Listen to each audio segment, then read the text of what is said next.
Peace, family. Welcome to the Omo Show. I'm Omo, the Afrocentric creatrix, here to raise the vibration to the entire Black nation. And typically on Tuesdays, I do Real Talk Tuesday videos, and this isn't like the traditional Real Talk Tuesday video, but I just got into it with my granny yesterday, which really is sitting on my brain and gives me the inspiration to make this video. So, as you can read, it's about how childhood trauma has affected my parenting. Like I said, me and my granny got into it yesterday. I'm at home. My sister is getting married this week, so I'm back at home. For those who don't know, I'm at school, which is away from home, but now I'm back home. So, I'm in my granny's house, who I was raised by. We're not going to go into detail, but just so I could set up the scene. It's just that, given that me and my daughter are here, since we got here, basically, she's been making comments around my parenting, or just around different things that I do that's different from how she did things. And more so making comments in a way of making negative judgment or being critical, not as an observation, because she did things differently than me. And it's one thing for you to make a comment about, oh, that's different. And another comment of, why are you doing that type of thing, And that is something that I'm really, really sensitive about. Like, the fact that she keeps making these comments, I keep trying to tell her, like, Granny, please don't say nothing else about how I'm parenting. But when she keeps continuing, I just get so heated because it's a topic that I'm really, really sensitive about, because I don't talk about my life or at least my upbringing or my background, to really anybody. And I haven't talked about it really to y'all. And I'm really not going to go into depth right now. But just know that the fact that I didn't live with my parents, the fact that they weren't really an active part of my life, has made me want to be the best parent I could be since I could remember.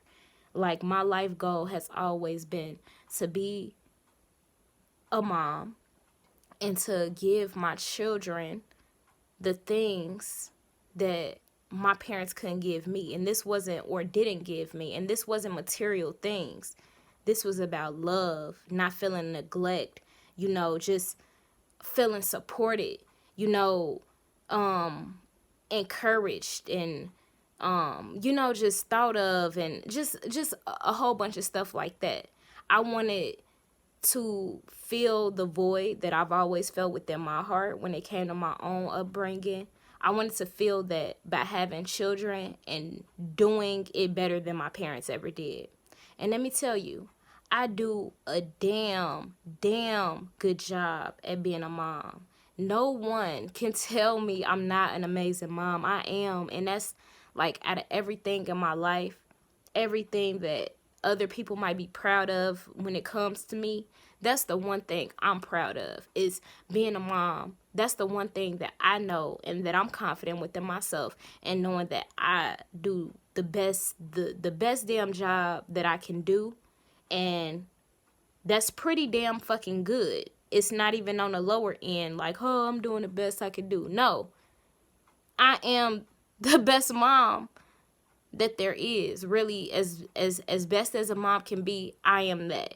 And I'm not saying there's not other moms on my level. I'm just saying that I know that I put in 200% effort, if not more, into being a mom. So when somebody questions how I'm doing things, or make me think about my own childhood trauma, like by placing me in my parents' shoes or something, or trying to say that I'm my parents or any type of thing like that, it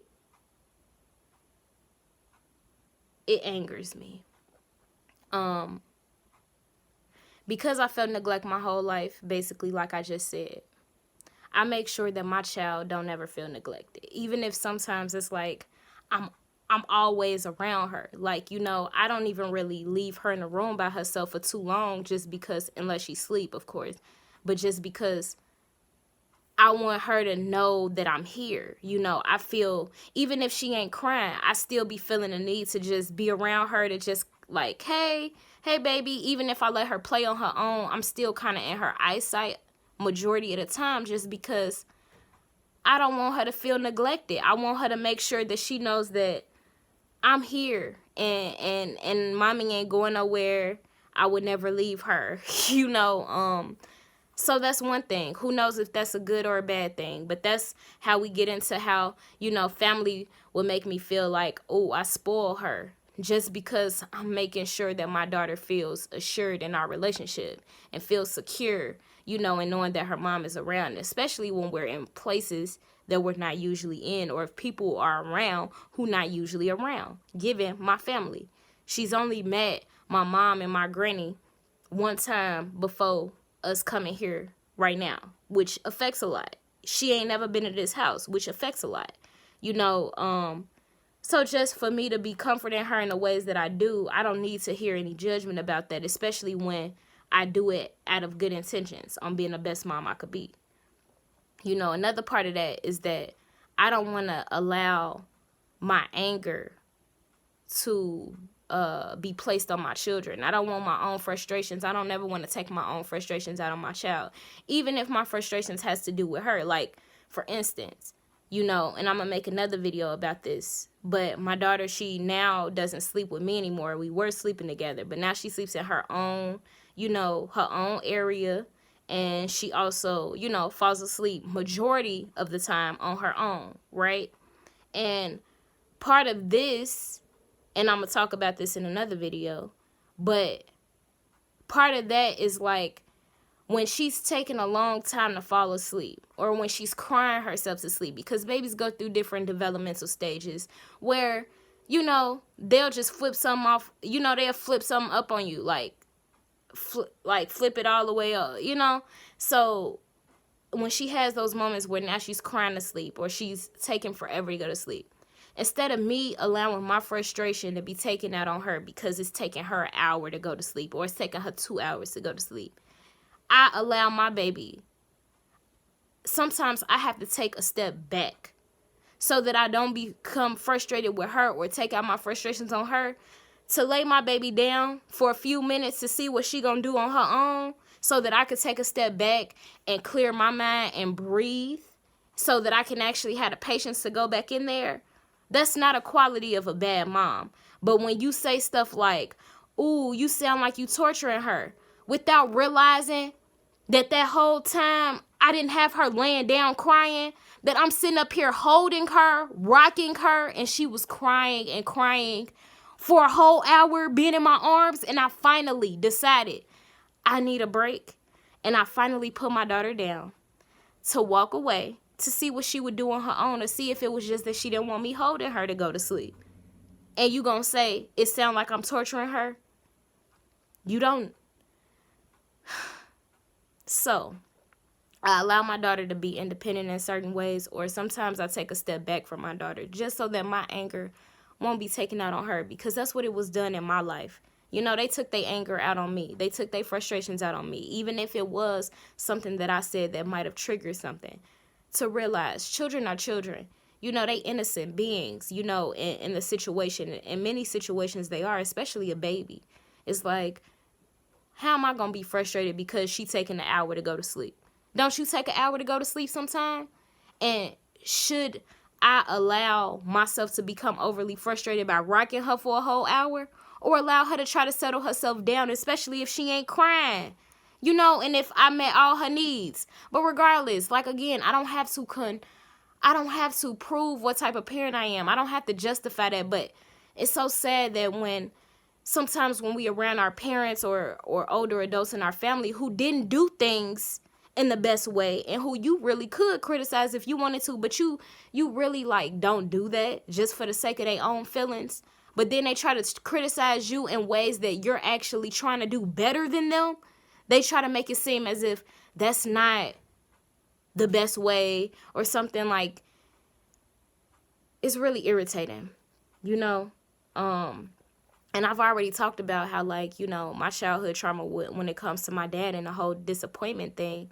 I don't want to ever put her through that. So I just nipped that in the bud. You know, anybody who I believe is not committed to not disappointing her just don't even have a place in her life, and that includes her father.